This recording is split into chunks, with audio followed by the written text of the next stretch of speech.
मुझे कसम है साहब, देशद्रोहियों के खिलाफ जो जंग मेरे पिता ने शुरू की, अब उसे मैं लड़ूंगा।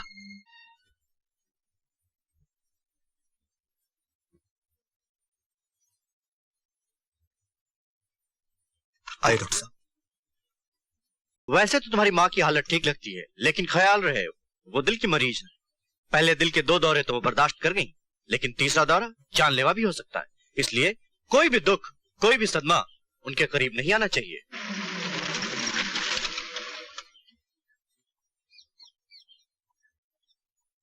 Excuse me. Yes. Mister Ravi का घर कौन सा है? जी मैं हूं, कहिए। I am sorry mister Ravi, आपके लिए एक बुरी खबर है। आपके पिता अब इस दुनिया में नहीं रहे।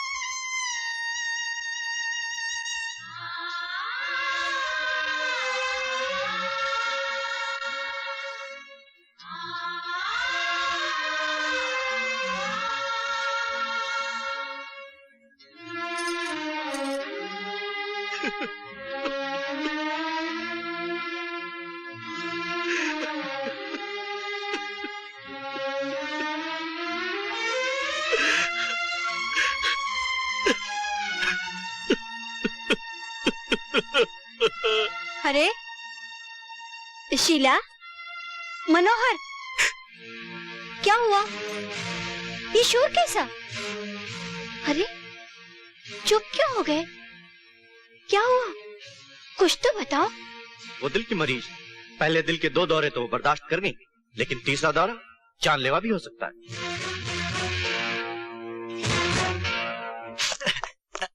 अरे माँ, तुम्हारी क्यों चले? तुझे आराम करने के लिए कहा ना डॉक्टर ने। अरे मुझे तो ऐसा लगा कि तेरे पिताजी आए हैं।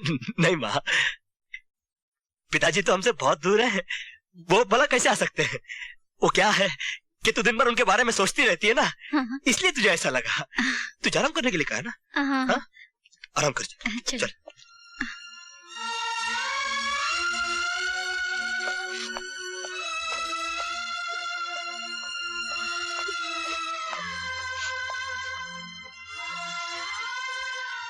चचा, आपका साया तो सर से उठ चुका है। अब अगर माँ को पता चला। जानता हूँ बेटे, तेरी माँ को अब हमने से कोई नहीं बताएगा कि वो सुहागन अब विधवा हो चुकी है। रवि, सच पूछो तो हमें इस बात का गर्व है कि तुम्हारे पिताजी से देशभक्त हमारे कंसर्न में काम कर रहे थे। उनकी मौत एक मामूली आदमी की मौत नहीं है रवि, एक शहीद की मौत है रवि, एक शहीद की। उनका खून बेकार नहीं गया रवि। उन्होंने अपना खून बहाकर सांगा और उसके बेटे शिवा जैसे देशद्रोही के दाग को इस धरती पर से धोया है। Relax Ravi, please relax.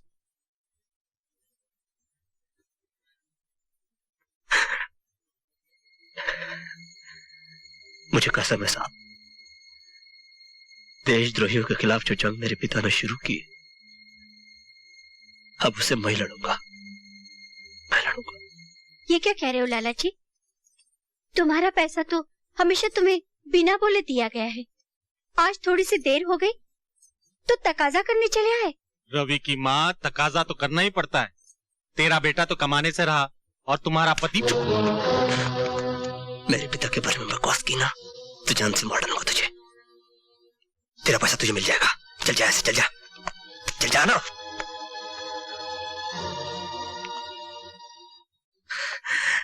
एक महीना पैसा क्या नहीं मिला, घर तक आ गया। कल पैसा कहाँ से लाएगा बेटे? तेरे पिताजी तो हर महीने वक्त पर मनी ऑर्डर भेजा करते थे। पता नहीं भेजा होगा माँ, भेजा होगा। तुझे पिताजी की मजबूरी को पता नहीं। और कभी कभी क्या होता है मालूम है माँ, ये पोस्ट ऑफिस वाला ना ये देरी कर देते हैं। अच्छा तुझे माँ, तू खाना लगा, मुझे बहुत भूख लगी है। तू जाना माँ।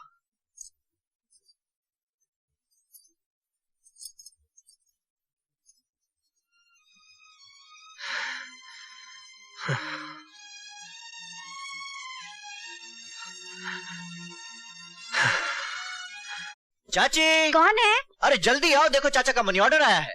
सिर्फ मनी ऑर्डर, खत नहीं आया?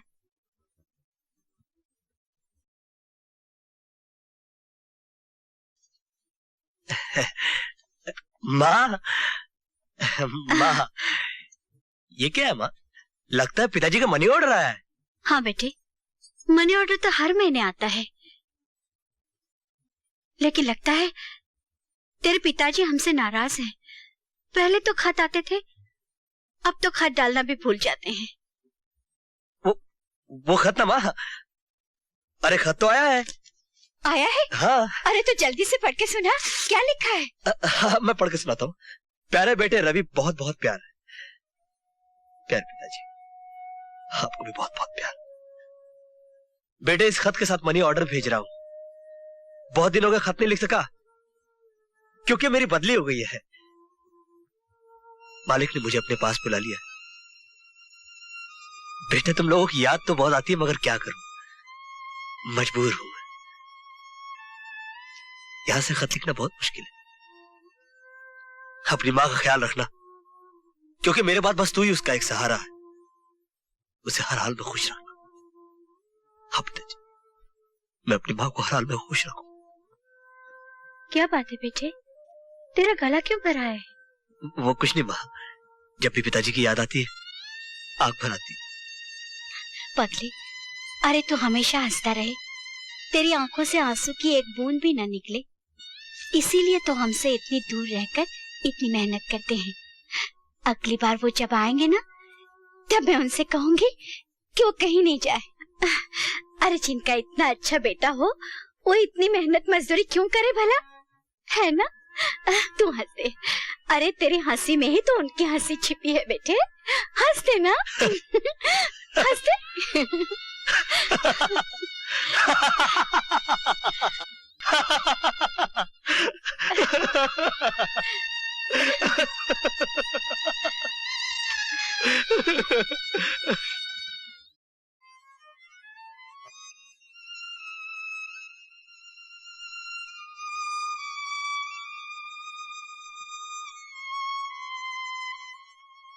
पहली नजर में लोग एक दूसरे के हो जाते हैं, ये किताबों में तो पढ़ा था।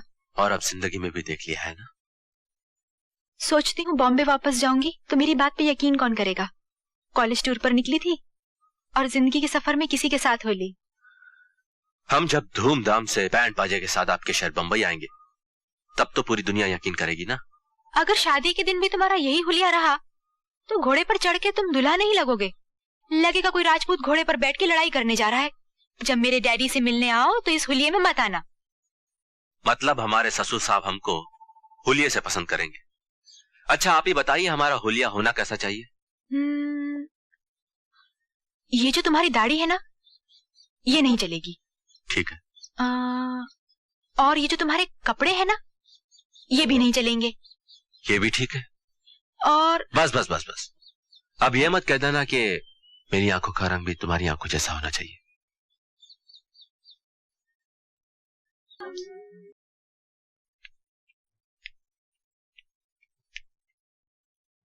अरे नेहा, प्यार में तो लोग जीते हैं, इस तरह घुट घुट कर मरते नहीं। तू ऐसे जिएगी तो पागल हो जाएगी तू। Come on, let's go. Anju, यादें और जुदाई प्यार में पागल ही तो कर देते हैं। मगर शिवा तो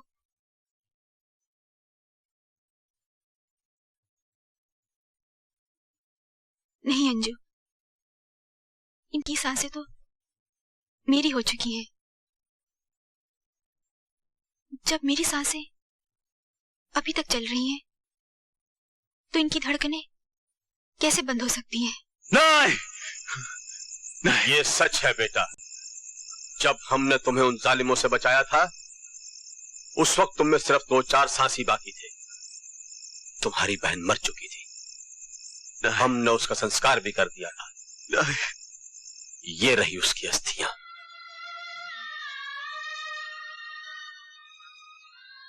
पुन्नी, पुन्नी,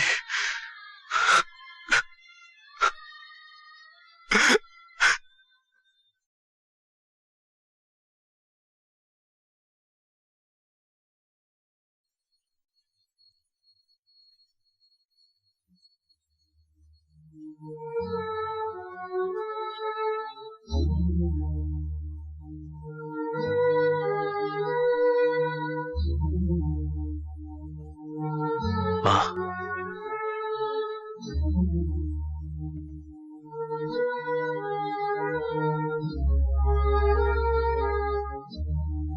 मुझे विश्वास था मेरा शिवा जरूर आएगा।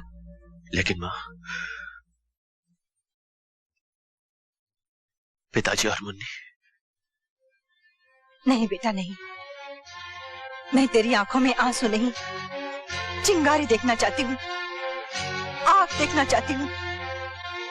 कसम है तुझे अपनी माँ के दूध की, जब तक तू अपने पिता के माथे पर लगे देशद्रोही का कलंक मिटा नहीं देता, तू चैन नहीं लेगा बेटा, तू चैन नहीं लेगा। बम्बई जाके राणा चाचा के बेटे रवि को भी बता देना कि उसके पिताजी के कातिल कौन है, और दोनों मिलकर इस देश में एक जोरदार आंधी लाना जिसमें ये जालिम और इनके जैसे देशद्रोही तबाह और बर्बाद हो जाए।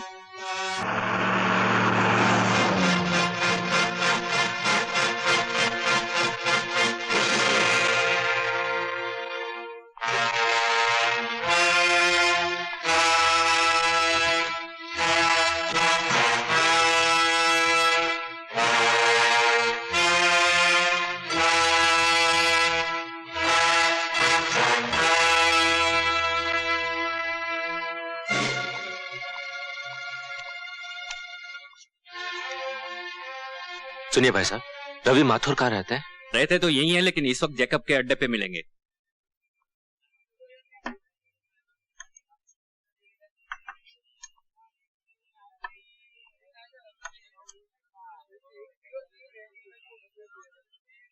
अकेले में शराब सिर्फ दो तरह के लोग पीते हैं, एक वो जिन्हें शराब ने मार रखा हो, और दूसरे वो जिन्हें गम ने मार रखा हो।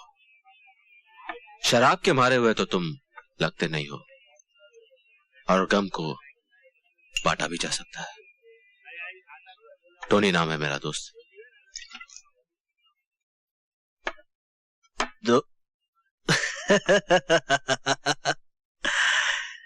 दोस्त, लगता है तुमने अभी तक दुनिया नहीं देखी।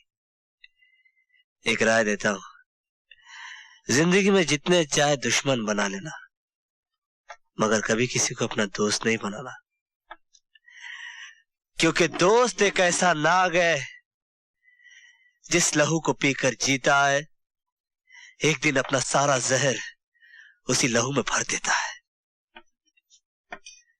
कभी मत पालना ऐसे नाग को, कभी नहीं। लगता है जिस तरह कभी कभी रात के अंधेरे में रस्सी सांप नजर आती है, उसी तरह गलतफहमी के अंधेरे में तुम्हें दोस्त नाग नजर आ रहा है। गलतफहमी के अंधेरे में नहीं, मैंने उस नाग के दांतों के निशान देखे हैं अपने बाप के जिस्म पर, उसकी जलती हुई चिता की आग की रोशनी में। और सुना है कि उस नाग का सपोला भी इस शहर में आया हुआ है, मेरे बाप के हमदर्दों को डसने के लिए। एक बार, बस एक बार मेरी आंखों के सामने आ जाए।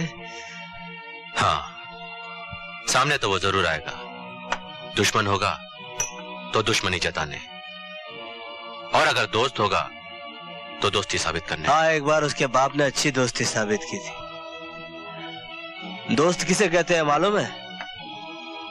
दोस्त उसे कहते हैं जो अपने दोस्त के लिए खून बहा दे, उसके लिए अपनी जान तक दे दे।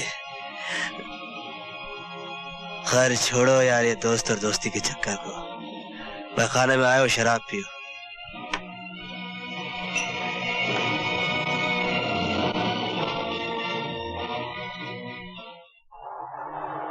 उन जालिमों ने रवि के दिल में मेरे खिलाफ नफरत भर दी है। अब उन तक पहुंचने का सिर्फ एक ही रास्ता है, अखबारों में अपने जिंदा होने की खबर छपवाई जाए, जिससे उनके दिलों में खलबली मच जाए।